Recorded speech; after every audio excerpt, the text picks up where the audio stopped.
Em uma live do Análises Renais, o Renan Santos falou sobre as vantagens de escrever à mão e os problemas da educação digital. Ó, o Midnight Hunters ainda falou: Renan, em contrapartida da opinião contrária ao celular, o que você acha da digitalização total das salas de aula? Acho uma bosta. Tipo, trocar as mesas no tablet, sou totalmente contrário. Inclusive, por coincidência, vai no meu Twitter, Riso. Eu publiquei ontem um estudo lá, muito interessante, que obviamente eu já sabia disso intuitivamente. Esse perfil aí, Nicolas Fabiano, falou o seguinte: Handwriting leads to widespread brain connectivity. Typing does not. Veja só que sensacional. Escrever à mão, tá?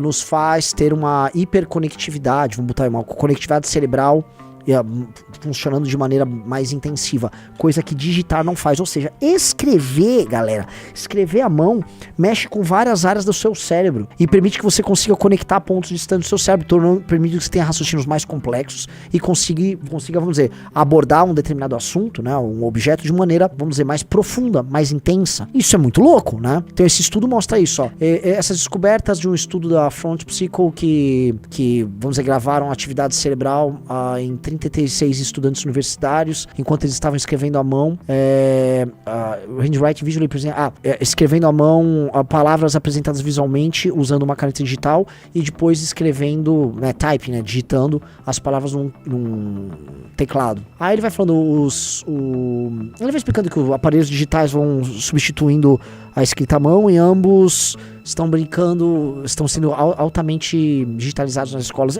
Que é um fenômeno que está acontecendo, tá?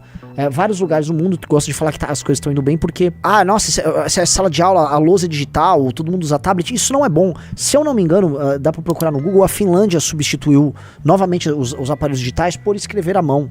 Essa substituição, ela é bem-vinda porque ela entende que essas funções cognitivas são importantes ser executadas à mão. E por que eu sei disso? Quando às vezes eu tô precisando fazer um raciocínio, eu vou ter uma live, às vezes eu quero vou dar uma caprichada na live. Às vezes é raro, mas um operador vai lembrar, fala, me dá um papel e uma caneta. Eu vou escrever coisas, mais ou menos. Eu começo a escrever palavras-chave, circulo, puxo uma linha, aí eu escrevo outra palavra-chave, aí ela abre um conjunto de temas, eu puxo outra, aí aquilo vira um mapa mental, né, com várias linhas e palavras, aí eu vou escrevendo certas coisas, e aí conforme isso acontece, o que eu tô fazendo? Eu estou, graficamente, que é o que eu sinto, organizando o meu raciocínio. Graficamente eu faço uma organização do meu raciocínio, e minha mão funcionando, eu não sei exatamente o motivo, mas parece que, conforme você escreve à mão, porque você vai pegando a prática, você vai escrevendo intuitivamente, como você fecha o olho, sabe, você vai saindo de maneira intuitiva. Ao trabalhar dessa maneira, acho que você usa, inclusive, elementos do seu cérebro. Aí eu não sou neurocientista, né?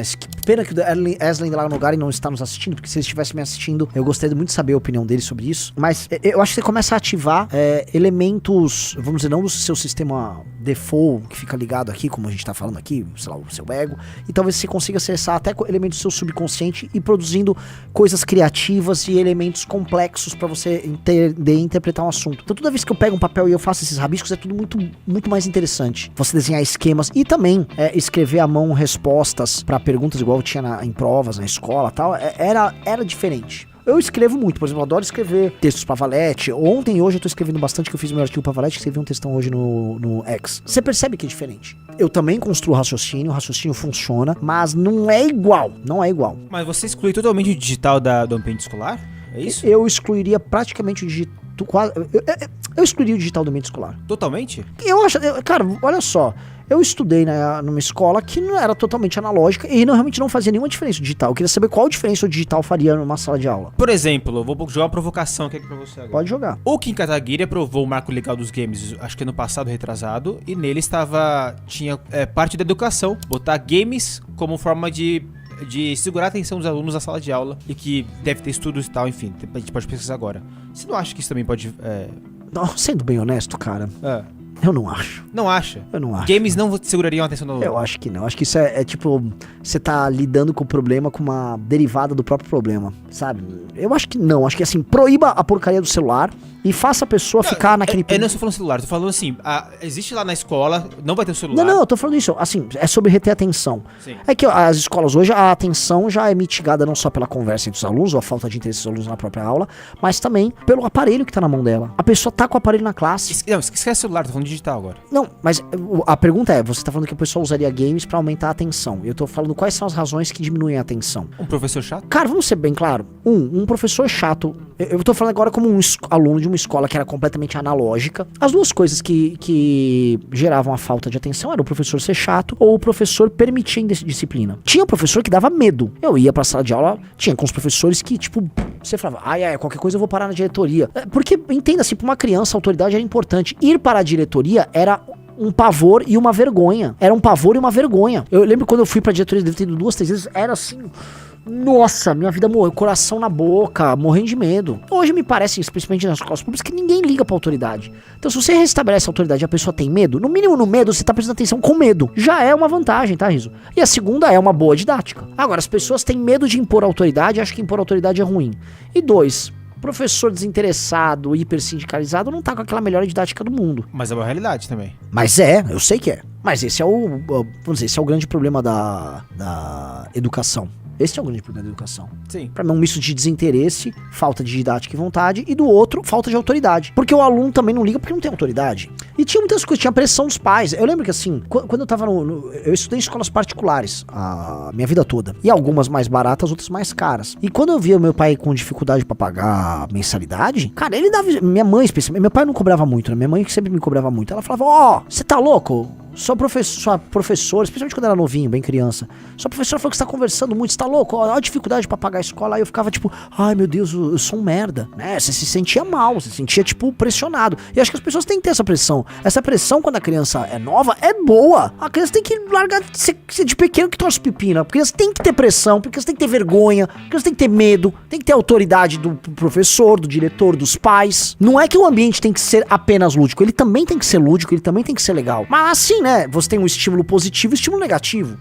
Legal, vou ficar prestando atenção porque é legal, mas assim, se eu não quiser ser legal, eu também vou me ferrar. É isso, pô. Você tem que ter os dois estímulos, o positivo e o negativo. Não há o que dizer sobre isso. Tem que ter. Especialmente homens, que são complicados. O Gustavo falou, criança tem que ter medo, PQP, VTNC. Ele deve estar falando de mim, né? Eu estou achando absurdo o que eu falei. Veja, vocês são bocós. A criança tem que sim ter medo da autoridade. Ela tem que ter medo da autoridade. Ela tem que saber que quando ela fez besteira, ela tem que ter medo de alguma coisa ruim acontecer. Tem. Ou ela vai ficar o quê? Ela não vai ter medo? Ela não vai temer a autoridade? Eu quebrei o vidro da escola, tá? Eu desobedeci, não sei o que, quebrei o vidro aqui da escola e eu não tenho medo da consequência. Mas se ela não tem medo da consequência, essa pessoa pode ser uma psicopata ou a autoridade vigente é tão frágil que ela não liga pras consequências dos atos dela. Até porque toda norma pressupõe uma sanção. Toda norma pra valer tem que ter sanção. Não existe norma sem sanção. Não existe uma regra que pra ter aplicabilidade não tem uma punição envolvida. Isso é base, inclusive, de teoria do direito. Se eu tenho uma regra numa escola e essa regra é quebrada e nada acontece comigo, é que eu não tenho uma regra na escola. Eu não tenho uma regra. Entendeu? Toda regra tem que vir acompanhada de uma punição. Mas isso é tão óbvio, tá? Mas hoje, nesses tempos malucos que a gente vive, isso é tudo aceito. E sabe por quê? Porque os pais também começaram a absorver essa maluquice. Tem um vídeo que viralizou agora de uma mãe, e esse vídeo é um absurdo, de uma mãe imbecil que vai basicamente assediar, isso sim é um assédio pra explicar pra turma do PSOL, uma moça que estava basicamente sentada no lugar que ela pagou para estar lá, que era o lugar de direito dela, e ela não queria ceder pra uma criança. Aí a outra achou por bem querer expor nas redes sociais. Gostou dessa análise? Assista o Análises Renais de segunda a sexta no canal do MBL Live TV às 15 horas. Para mais cortes como esse, se inscreva no Pela Missão.